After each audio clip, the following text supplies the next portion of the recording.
नमस्कार दोस्तों, स्वागत है आप सभी का हमारे चैनल वर्कअप सीएससी में। फ्रेंड्स, यह खबर है कि सब्सक्राइबर यानी कि ईपीएफओ सब्सक्राइबर को मिलेगी अब बैंकिंग जैसी सुविधा। जी हां, बिल्कुल सही खबर है और यह खबर विभिन्न समाचार पत्रों में छपा है। अलग अलग समाचार पत्रों में यह खबर बहुत ही ट्रेंडिंग चल रहा है, तो मैंने सोचा मेरे जो भी व्यूअर्स हैं उनको यह खबर बताया जाए। पूरा खबर यह है कि कर्मचारी भविष्य निधि संगठन के सब्सक्राइबर को 6 महीने के अंदर ईपीएफओ का मोबाइल ऐप और डेबिट कार्ड की सुविधा देने की तैयारी चल रही है।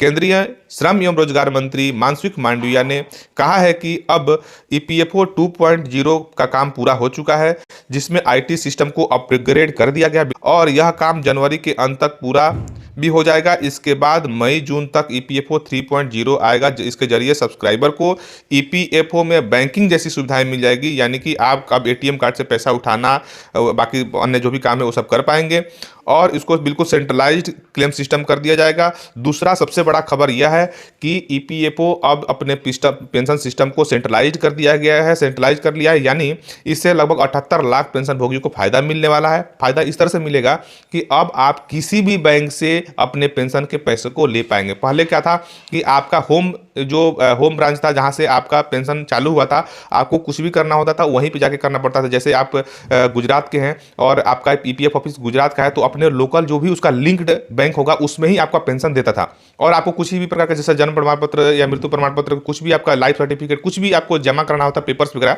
तो आपको उसी बैंक में ब्रांच में जाना होता था, बाकी कहीं भी नहीं होता था। तो अब यह सिस्टम खत्म हो जाएगा और आप ब्रांच जो है किसी भी ब्रांच से, आपका आईसीआईसी में खाता हो या आईडीबीआई में खाता हो या आपका सेंट्रल बैंक में खाता हो, एसबीआई में खाता हो, ये किसी भी बैंक से आप पेंशन उठा पाएंगे और आपको कोई भी डॉक्यूमेंट्स कहीं भी आप जमा करा पाएंगे। क्योंकि ये जो पेमेंट सिस्टम है ना, ये पेमेंट सिस्टम बिल्कुल आधार बेस्ड होगा और आधार में जो भी लिंक होगा आपका खाता, उससे आपको पेंशन प्राप्त हो जाएगा। एक बहुत बड़ी खबर सामने आ रही है, विभिन्न समाचार पत्र में उसका प्रिंटिंग हुआ है, प्रकाशित हुआ है। आपको मैं स्क्रीन पे भी दिखा रहा हूं कि विभिन्न न्यूज़पेपर का जो है कटिंग है। इसमें बताया गया है कि जो है 2025 में जो बजट पेश होने वाला है, उस बजट के पेशी से पहले विभिन्न संस्थानों के जो मुखिया हैं उनसे जो है उस पर चर्चाएं की जाती है। तो चर्चा में अलग अलग संस्था के लोगों को इन्वाइट किया गया था और इस बजट में चर्चा के लिए, बजट पेश से पूर्व चर्चा के लिए अलग अलग संस्थाओं के लोग वहाँ पर मौजूद थे और श्रम संगठन के लोग भी, अलग अलग श्रम संगठन के जो संस्थाएं हैं वो भी उसमें मौजूद थी और उन्होंने मिनिमम पेंशन को 5,000 रुपया करने की भी वित्त मंत्री से मांग की और उन्होंने कहा कि इस बार जो बजट पेश होने वाला है इसमें इसकी घोषणा की जाए कि मिनिमम पेंशन 5,000 रुपया किया जाए।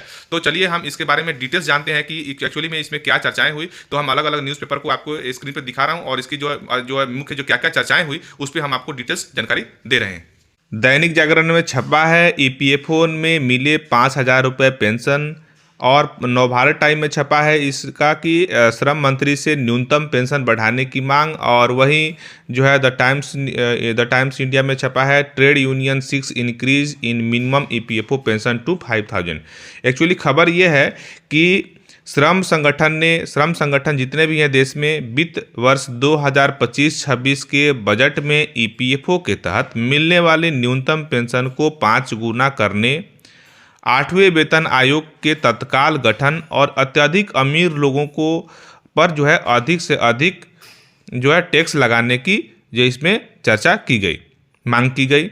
वित्त मंत्री निर्मला सीतारमण के साथ अपनी बजट पूर्व बैठक में श्रमिक संगठनों ने, जो है श्रमिक संगठन के जितने भी नेता हैं, वे आयकर में छूट की सीमा को बढ़ाकर 10 लाख रुपए सालाना करने के लिए और अस्थायी कामगारों के लिए सामाजिक सुरक्षा योजना लाने के लिए जो जितने भी सरकारी कर्मचारी हैं उनके लिए पुरानी पेंशन बहाल करने के लिए जो है मांग की। भारतीय मजदूर संघ के जो संगठन के जो सचिव हैं उत्तर क्षेत्र के पवन कुमार ने, उन्होंने कहा कि कर्मचारी पेंशन योजना 1995 जिसको ईपीएस कहते हैं, ईपीएस 95 के तहत दिए न्यूनतम पेंशन को पहले 1,000 से प्रति माह 5,000 रुपये तत्काल रूप से इसको करनी चाहिए। क्योंकि जो है जितने भी पेंशनर हैं उनकी बहुत वित्तीय स्थिति खराब है 1,000 रुपये मिलने के कारण, तो इसको तत्काल प्रभाव से कम 5,000 रुपये कर देनी चाहिए। और फिर इसमें जो है बीडीए परिवर्तन, जो इसमें को महंगाई भत्ता कहते हैं, को भी जोड़ देना चाहिए। उन्होंने यह भी सुझाव दिया कि आयकर छूट की जो सीमा बढ़ाने से, 10 लाख रुपये बढ़ाने से जो है बहुत सारे जो देश में काम करने वाले युवा हैं उनको इससे बहुत राहत मिलेगी। और उधर वित्त मंत्रालय ने देर शाम बताया कि बजट पूर्व बैठकों का समापन होते होते इस पे बहुत जो है विस्तृत रूप से चर्चाएं की गई। साथ ही साथ जो है ये भी चर्चा हुआ कि आवास क्षेत्र को जो भी इंफ्रास्ट्रक्चर का दर्जा दिया जाए। तो इस पे विस्तृत रूप से चर्चा हुआ है और सरकार इसके बारे में जो है हो सकता है कि आने वाले बजट में इस पे एक अच्छा एक्शन ले। और इससे क्या अगर अच्छा एक्शन लेती है तो इसमें जितने भी हमारे पेंशनर्स हैं जिनको अभी वर्तमान में 1,000 रुपया मंथली पेंशन मिल रहा है या उससे कम मिल रहा है, शायद उनको 5,000 रुपया मिलना चालू हो जाएगा।